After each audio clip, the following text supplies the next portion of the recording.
Hi friends, இன்றைக்கி நம்ம வந்து ஆட்டுக்கால் பாயா தான் பண்ண போகிறோம். அதுக்கு 2 செட்டு ஆட்டுக்கால் எடுத்துருக்கோம். இப்போ வந்து நம்ம க்ளீன் பண்ணிடலாம்.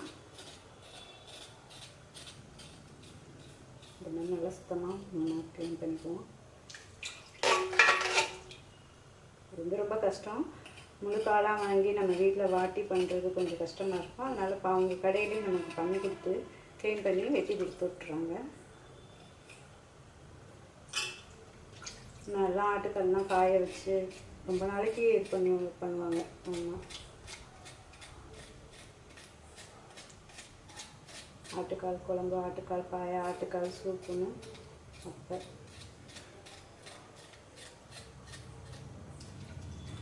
இந்த மாதிரி கட்டியை வச்சு கொஞ்சமாக சுரண்டோம்னா இந்த மாதிரி உள்ளதெல்லாம் வெளியில் வந்துடும்.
இந்த மாதிரி கருப்பாக உள்ளதெல்லாம் வந்து நல்லா சுரண்டி எடுத்துருவோம்.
இப்போ நல்லா சுத்தமாக கழுவியாச்சு.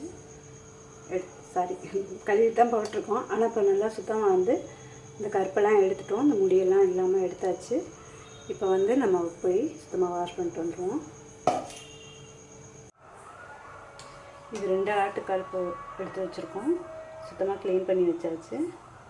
சுத்தமாக முடியெல்லாம் இல்லாமல் எடுத்து வச்சுக்கோங்க. க்ளீன் பண்ணிவிட்டு ஒரு தடவை வெந்நி தண்ணியில் போட்டு அலசிட்டு எடுத்து வச்சுக்கலாம். அதுக்கு கொஞ்சமாக சின்ன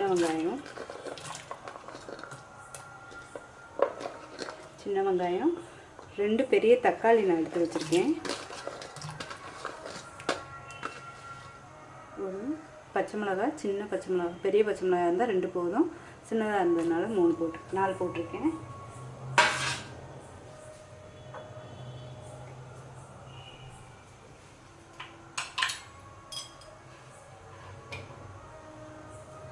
கொஞ்சம் கொத்தமல்லி பொடிசா நறுக்கி வச்சுக்கோங்க. மிளகு சீரகம் சேர்த்து 1 ஸ்பூன்.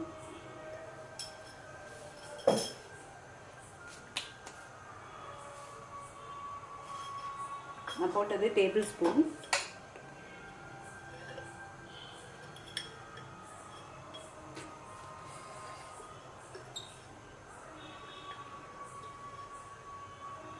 மஞ்சத்தூள் லைட்டாக போட்டுக்குவோம்.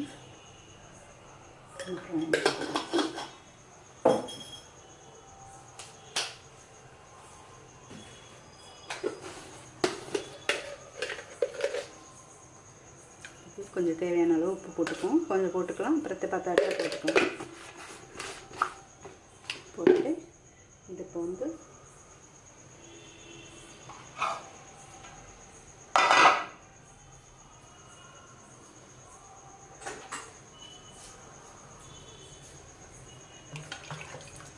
நல்லா 10 15 விசில் வச்சுருவோம்.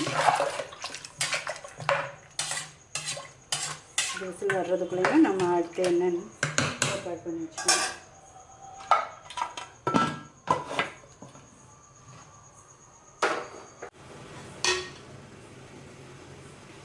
இப்போ நல்லா வெந்துருச்சு.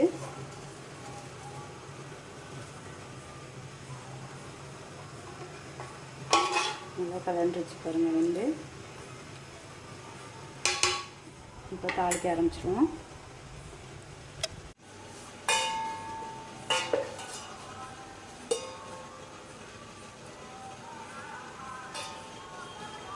டேபிள் ஸ்பூனில் 1.5 ஸ்பூன் ஆயில் ஊற்றிருக்கேன். ஏன்னா இதுலேயே நிறையா கொழுப்பு இதெல்லாம் வரும்.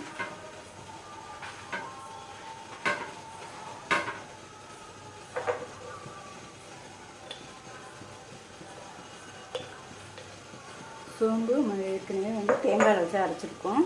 இது சும்மா கொஞ்சம் வாசத்துக்காக முழுசாக போட முடியாது, அதனால் இப்படி இடித்து வச்சது. இது 3 கிராம்பு, 3 ஏலக்காய், ஒரு பெரிய துண்டு பட்டை.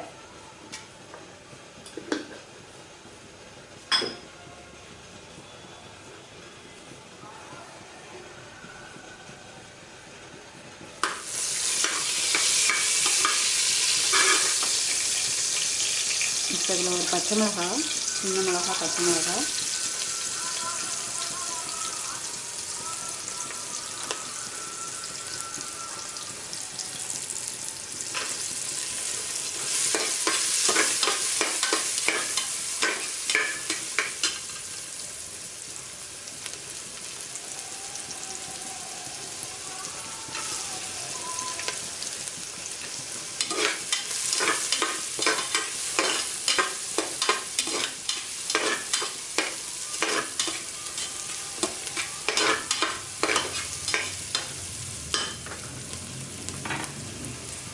கூட ஒரு அரை தக்காளி. ஏற்கனவே அதில் 2 தக்காளி போட்டிருக்கோம்.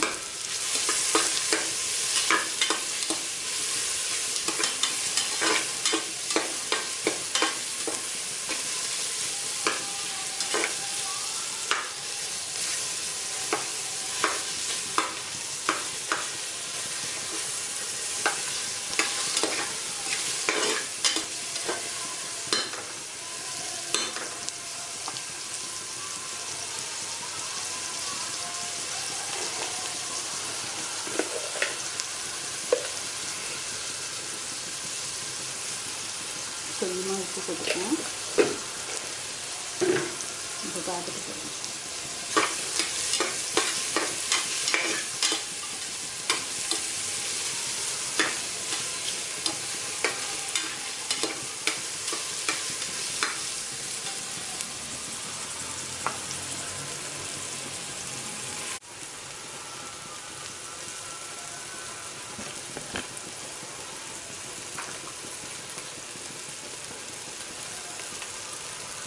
இதில் ஒரு டேபிள் ஸ்பூன் அளவுக்கு இஞ்சி பூண்டு பேஸ்ட்டு,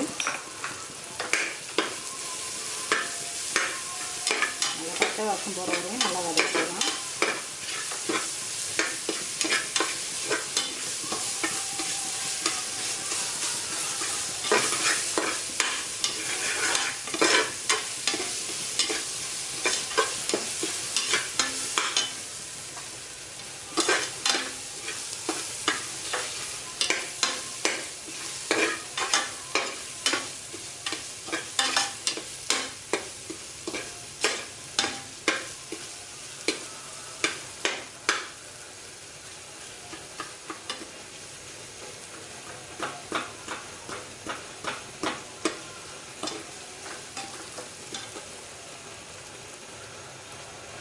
நம்ம மஞ்சத்தூள் ஏற்கனவே அதில் போட்டிருக்கோம், அதனால இதில் போட வேண்டாம்.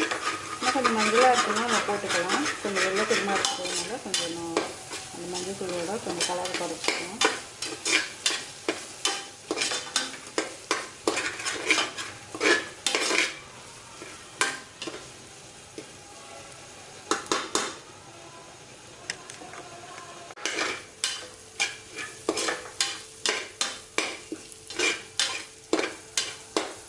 நல்லா வதங்கிடுச்சு. இதோட கொஞ்சம் தண்ணி சேர்த்துக்கலாம்.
இதில் கொஞ்சம் வெங்காயம் கொஞ்சம் வதக்கினாங்க.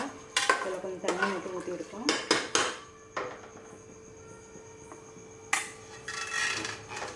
இது எல்லாத்தையுமே ஊற்றிக்கலாம்.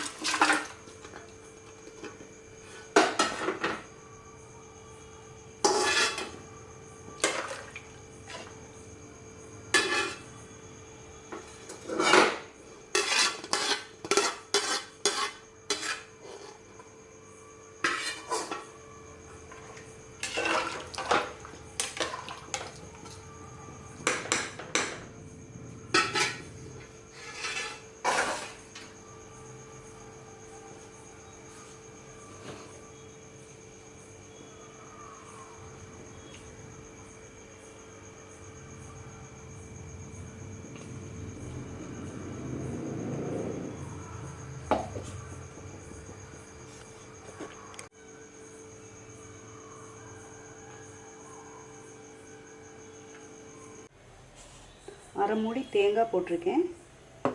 அரை மூடி தேங்காய் போட்டுட்டு ஒரு 12 முந்திரி வந்து கொஞ்சம் பெரிய முந்திரி பருப்பை 12 போட்டிருக்கேன். பெரிய பச்சை மிளகாய் இருந்துச்சுன்னா உங்களுக்கு வந்து ஒரு 6 பச்சை மிளகாய் போட்டால் போதும்.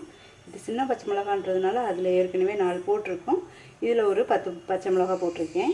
நீங்கள் காரத்துக்கு ஏற்ற மாதிரி எடுத்துக்கோங்க. கசகசா நம்ம வந்து முன்னாடியே ஊற வச்சிட்டோம். இப்போ இதையும் இதில் ஊற்றி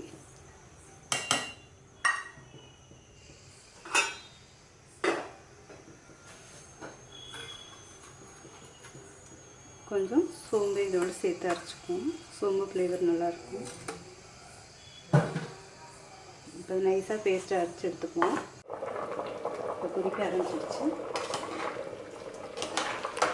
நான் அரைச்சி வச்ச இந்த தேங்காய் முந்திரி இதெல்லாம் சேர்த்தோங்க, அதுக்கு சேர்த்துக்கோங்க.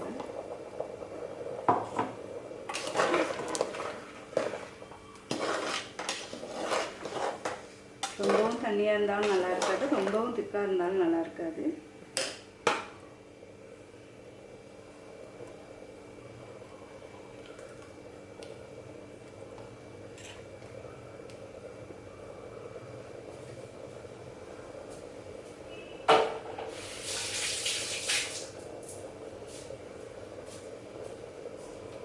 இது மேலே புதினாவோ கொத்தமல்லியோ ஏதாவது போட்டுக்கிறாந்தாலும் போட்டுக்கலாம்.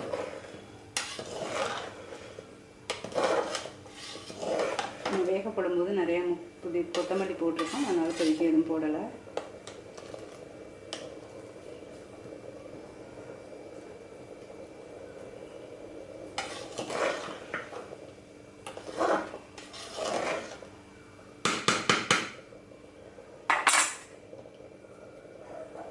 அவ்வளோதான், கொதிச்சிருச்சு. இப்போ ஆஃப் பண்ணிடலாம்.